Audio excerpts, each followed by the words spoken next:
नमस्कार लाडक्या बहिणींनो, लाडक्या बहिणीसाठी अत्यंत महत्त्वाची माहिती समोर आलेली आहे. लाडक्या बहिणींना 3,000 रुपये कधी मिळणार याची तारीखही फिक्स झालेली आहे.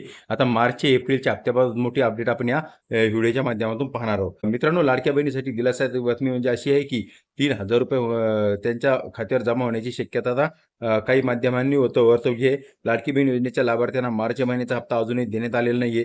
एप्रिल महिन्याचा संपायला आला तरीही पैसे अजून लाडक्या बहिणींना मिळालेले नाहीये. आता लाडक्या बहिणींना मागचे जे फेब्रुवारीचे पैसे होते, फेब्रुवारीच्या शेवटच्या आठवड्यामध्ये पैसे मिळाले होते. गेल्या अनेक महिन्यापासून लाडकी बहीण योजनेचा हप्ता लांबणीवर जात आहे.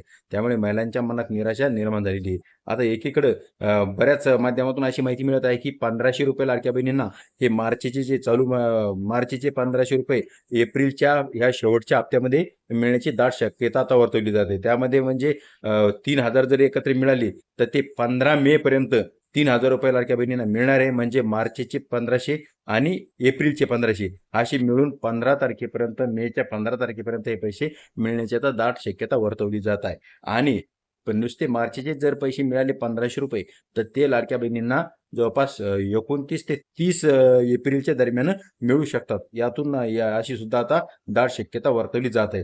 लाडक्या बहिणींना जे लाडक्या बहिणीची KYC झालेली नाहीये त्यांना आता केवळ 7च दिवस बाकी आहे. त्यांनी KYC करून घेणं खूप अनिवार्य असणार आहे. या 7 दिवसामध्ये त्यांनी जर KYC केली नाही तर त्या लाडक्या बहिणींना या योजनेचा लाभ कायमचा बंद होण्याची शक्यता सुद्धा वर्तवली जात आहे. आता राहिला प्रश्न त्या लाडक्या बहिणीचा ज्या लाडक्या बहिणींनी अजूनही पहिलं KYC म्हणजे दुरुस्ती केली नाहीये. अशा काही लाडक्या बहिणी त्यांची अजून दुरुस्ती झाली नाही. त्यांनी सुद्धा लवकरात लवकर आपली KYC ची दुरुस्ती करावी आणि या योजनेचा लाभ आपला चालू ठेवावा. लाडक्या बहिणीचा KYC बंद होण्याचा लाभ आता 30 एप्रिल नंतर होणार आहे. म्हणजे त्यांना 1,500 रुपये मिळणार नाही.